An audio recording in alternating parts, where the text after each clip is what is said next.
Hello नमस्कार दोस्तों, भाइयों बहनों। आइए आज हम पढ़ेंगे सीडीपी का सीखने का सिद्धांत। जो इसमें थॉर्नडाइक, पावलोव, स्किनर सभी का सिद्धांत मिलेगा, ठीक ना। तो इस क्वेश्चन को जरूर देखिएगा, जितने क्वेश्चन हैं सभी को। यहाँ से आपको बहुत हेल्प मिलेगी सीटेट के एग्जाम में। तो आइए प्रश्न नंबर हम लोग 1 देखते हैं।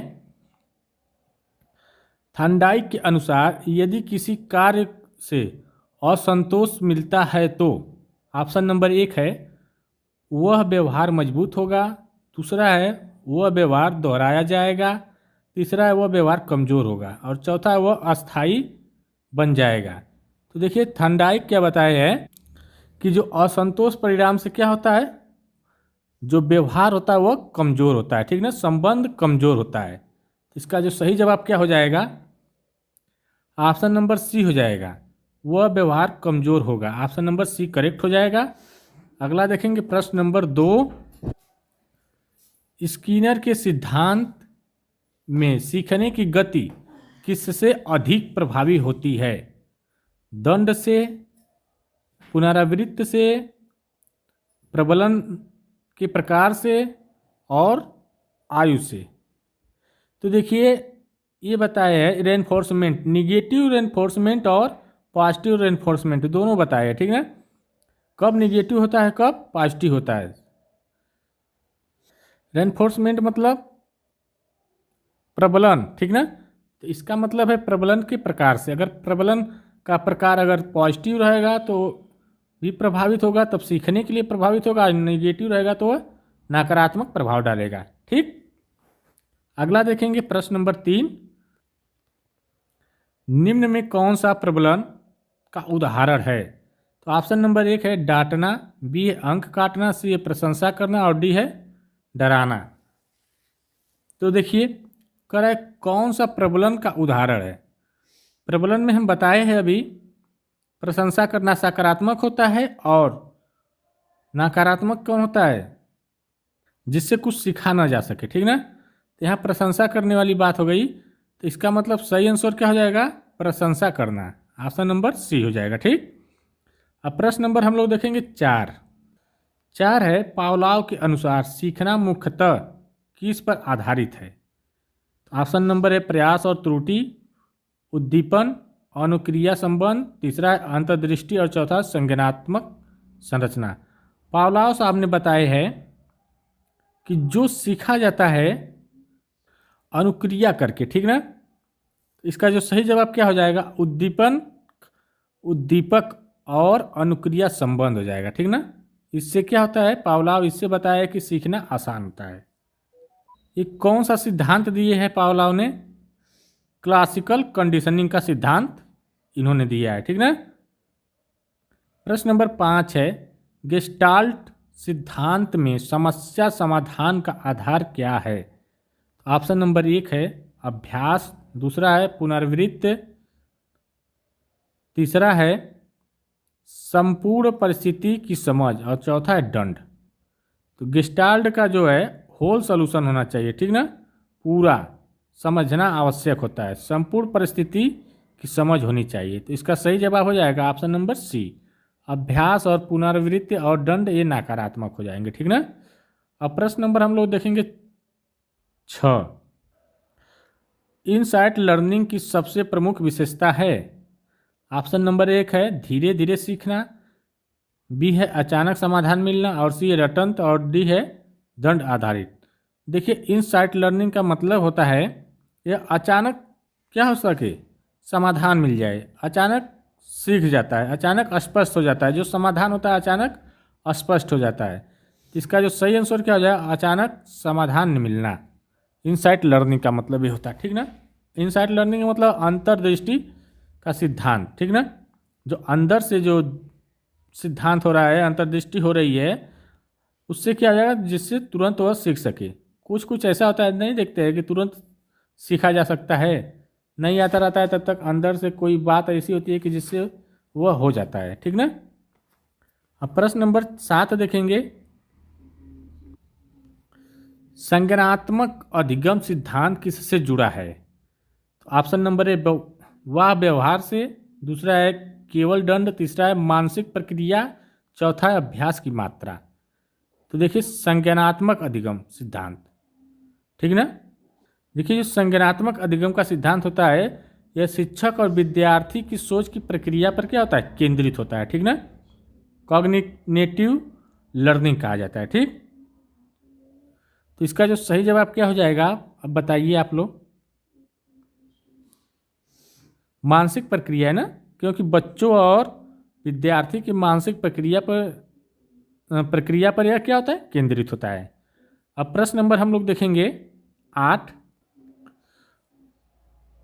आसबेल के अनुसार सीख सबसे प्रभावी तब होती है जब, ऑप्शन नंबर 1 है विषय रटाया जाए, दूसरा है नया ज्ञान पूर्व ज्ञान से जोड़े, तीसरा है दंड दिया जाए, चौथा है केवल अभ्यास कराया जाए। देखिए रटाया जाएगा तो ये क्या होता है, नकारात्मक होता है, तुरंत कट जाता है। दंड भी नकारात्मक है, कट गया। केवल भी आ गया तो ये भी कट गया, ठीक ना। ये सब नकारात्मक होते हैं। देखिए रटाना, दंड, हतोत्साह, केवल, ये सब क्या होगा, नकारात्मक होते हैं, ठीक। तो इसका जो सही जवाब क्या हो जाएगा, नया ज्ञान पूर्व ज्ञान से जुड़े। अगला क्वेश्चन देखेंगे प्रश्न नंबर 9।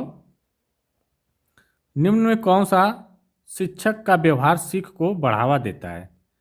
तो देखिए जो ये देता है ना, शिक्षक को बढ़ावा देता है, कौन सा व्यवहार, सकारात्मक प्रक्रिया, ठीक ना। अगर सकारात्मक प्रक्रिया होगा, पॉजिटिव फीडबैक से क्या होता है, सीखने की प्रेरणा मिलती है। तो इसका जो सही आंसर क्या हो जाएगा, ऑप्शन नंबर सी हो जाएगा। अगला देखेंगे प्रश्न नंबर 10। सीटेट के अनुसार सीखने में सबसे महत्वपूर्ण तत्व कौन सा है। तो ऑप्शन नंबर 1 है पाठ्य पुस्तक, बी है शिक्षक, तीसरा है सी है विद्यार्थी की सक्रियता और डी है परीक्षा। देखिए पाठ्य पुस्तक नहीं होगा, ठीक ना। वो पाठ्य पुस्तक जो होता है बस उसी तक सीमित होता है। और शिक्षक तो ये तो बताता है, मार्गदर्शक देता है, ठीक ना। सीखने का सबसे महत्वपूर्ण तत्व पूछ रहा है। और परीक्षा देना तो नकारात्मक होता है। तो विद्यार्थी की सक्रियता, जब विद्यार्थी सक्रिय रहेगा तभी क्या करेगा, सीखेगा ना। 11 है कथन है सीखना व्यवहार में अस्थायी परिवर्तन है, ठीक ना। कथन कर रहा है और निष्कर्ष कर रहा है सीखना अनुभव से होता है। बात तो सही है, सीखना क्या होता है, अनुभव से होता है। और दूसरा है थकान या दवा से हुआ परिवर्तन सीखना नहीं है। ये भी बात सही है, ठीक ना, ये भी बात सही है। तो इसका जो सही आंसर क्या हो जाएगा, दोनों, ठीक। अगला देखेंगे प्रश्न नंबर 12। थॉर्नडाइक के अनुसार सीखने का मुख्य नियम कौन सा है। तो देखिए जो सीखने का जो मुख्य नियम है वह थॉर्नडाइक कौन सा नियम दिए है, लॉ ऑफ इफेक्ट के अनुसार क्या होता है, संतोषजनक परिणाम से ही सीख मजबूत होती है, ठीक ना। इसका मतलब क्या हो जाएगा, प्रभाव का नियम है। कौन सा नियम दिए है, प्रभाव का नियम, ठीक ना। अगला देखेंगे प्रश्न नंबर 13। कथन कर रहा है सकारात्मक प्रबलन सीखने को बढ़ाता है, ठीक ना। कर रहा है सकारात्मक प्रबलन सीखने को बढ़ाता है। निष्कर्ष क्या निकाल रहा है, दंड सीखने का सर्वोत्तम तरीका है। नहीं, ये तो गलत हो गया। दंड क्या है, सीखने का सर्वोत्तम तरीका नहीं है। दूसरा है प्रबलन से व्यवहार दोहराया जाता है। ये बात क्या है, सही है, ठीक ना, ये सही है। प्रबलन से क्या होता है, अगर प्रबलन का मतलब होता है रेनफोर्समेंट, ठीक ना। अगर कोई सीखा है, अगर अच्छा चीज़ सीखा है तो उसको अगर प्रोत्साहित किया जाएगा तो फिर उसी प्रकार का काम को दोहराएगा, ठीक ना। तो इसका जो सही जवाब क्या हो जाएगा, ऑप्शन नंबर बी, केवल 2 सही है, ठीक ना। अगला देखेंगे प्रश्न नंबर 14। क्लासिकल कंडीशनिंग का प्रतिपादक कौन है। तो देखिए क्लासिकल कंडीशनिंग कौन दिए, ठीक ना, कहने का मतलब ये है इसका सिद्धांत कौन दिए। तो जो इसका जो सिद्धांत दिए वो पावलाव ने दिए, ठीक ना। इसका सही जवाब हो जाएगा पावलाव। अब प्रश्न नंबर हम लोग देखेंगे 15। कथन है गेस्टाल्ट सिद्धांत अंतर्दृष्टि पर आधारित है। ये कथन है। निष्कर्ष क्या है, सीखना अचानक होता है। ये बात तो सही है, ठीक ना। सीखना क्या होता है, अचानक होता है। इनसाइट लर्निंग में सीखना क्या होता है, अचानक होता है, ये ध्यान रखना। दूसरा है सीखना केवल प्रयास त्रुटि से होता है, ये भी बात सही है। सही है, सीखना केवल प्रयास और त्रुटि से होता है, केवल आ गया ना तो ये नकारात्मक है, ठीक ना, तो ये गलत हो गया। तो ऑप्शन क्या बचा, एक, केवल एक सही है, तो ऑप्शन नंबर ए, ठीक ना। अब प्रश्न नंबर हम लोग 16 देखेंगे। 16 है कोहलर के प्रयोगों का मुख्य निष्कर्ष क्या है। तो देखिए जो कोहलर साहब ने बताया है, ये क्या किया है, चिंपैंजी बंदर जो होता है उसी पर प्रयोग किए, प्रयोग में समस्या का अचानक समाधान मिला इनको, ठीक ना। तो इसका जो सही आंसर क्या हो जाएगा, सीखना क्या है, एक अंतर्दृष्टि से होता है, ठीक ना। सीखना भी कोहलर भी बता रहे हैं कि सीखना एक अंतर्दृष्टि से होता है। अगला देखेंगे प्रश्न नंबर 17। कथन है व्यवहारवादी सिद्धांत केवल व्यवहार पर जोर देता है। निष्कर्ष क्या है, आंतरिक मानसिक प्रक्रियाएं महत्वहीन है। देखिए महत्वहीन की बात कर रहा है, तो ये क्या है, आंतरिक मानसिक प्रक्रियाएं महत्वहीन है, तो ये बात इसके अनुसार सही है, ठीक। दूसरा है सीखने को मापा जा सकता है, ये भी सही है, ठीक ना। तो इसका जो सही आंसर क्या हो जाएगा, दोनों सही हो जाएगा, ठीक। अगला देखेंगे प्रश्न नंबर 18। स्किनर के अनुसार दंड का प्रभाव क्या होता है। तो ऑप्शन नंबर 1 है सीखना अस्थायी बनाता है, ठीक बात। दूसरा व्यवहार को मजबूत करता है। तीसरा है व्यवहार को अस्थायी रूप से रोकता है। और चौथा है सीखने को बढ़ाता है। तो देखिए कर रहा है यहाँ पर क्वेश्चन है दंड का प्रभाव। जब दंड की बात आ जाएगी तो क्या होगा, वो रोकेगा ना, व्यवहार को अस्थायी रूप से क्या करेगा, रोकता है। तो इसका सही जवाब हो जाएगा ऑप्शन नंबर सी। अब प्रश्न नंबर देखेंगे 19। कथन है सार्थक अधिगम पूर्व ज्ञान से जुड़ा होता है। निष्कर्ष क्या है, रटंत सीख प्रभावी होता है। नहीं, रटने वाला कोई चीज़ हो प्रभावी नहीं होता है। अर्थपूर्ण सीख अस्थायी होता है, ये बात सही है। तो इसका जो सही आंसर क्या हो जाएगा बताइए, दूसरा हो जाएगा ना, केवल 2 सही है, ऑप्शन नंबर बी। अब प्रश्न नंबर 20 देखेंगे। सीटेट के अनुसार सीखने का सबसे प्रभावी तरीका कौन सा है। तो सीटेट क्या कहता है कि सक्रिय और सहभागिता और बाल केंद्रित, ठीक ना, मार्गदर्शक से सीखा जाता है, ठीक ना, एक्टिव लर्निंग पर बल देता है सीटेट। तो इसका सही आंसर ऑप्शन नंबर सी हो जाएगा। अब प्रश्न नंबर 21 देखेंगे। थॉर्नडाइक के अनुसार सीखने में तत्परता का अर्थ। ऑप्शन नंबर 1 है बार बार अभ्यास करना। दूसरा है मानसिक और शारीरिक तैयारी। तीसरा है दंड की व्यवस्था। चौथा है पुनरावृत्ति की मात्रा। तो देखिए क्या होता है ना, लॉ ऑफ रीडनेस मतलब सीखने के सिद्धांत में सीख तब बेहतर होती है जब वह बालक तैयार होता है, ठीक ना। तो इसका सही जवाब हो जाएगा ऑप्शन नंबर बी, मानसिक और शारीरिक तैयारी। अब प्रश्न नंबर हम लोग देखेंगे 22 है यदि विद्यार्थी केवल पुरस्कार पाने के लिए पढ़ाता है तो यह किसका उदाहरण है। देखिए जब पुरस्कार पाने के लिए पढ़ता है, पढ़ाता नहीं, पढ़ता है, ठीक ना, पढ़ता है विद्यार्थी, तो इसका मतलब है कि वह क्या कर रहा है, बाह्य प्रेरणा होगी ना। अगर अंतः प्रेरणा होती तो वह स्वयं सीखने के लिए करता है, लेकिन पुरस्कार पाने के लिए कर रहा है तो वह बाह्य प्रेरणा हो रही है। ऑप्शन नंबर बी हो जाएगा।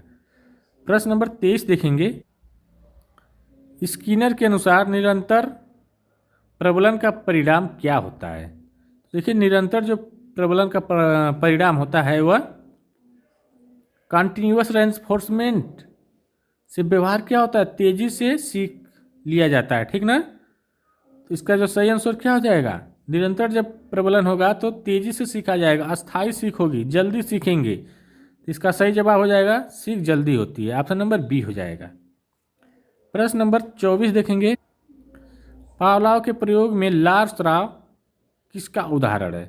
देखिए जब स्राव हो रही है तो इसका मतलब है कि वह प्राकृतिक अनुक्रिया हो रही है, ठीक ना।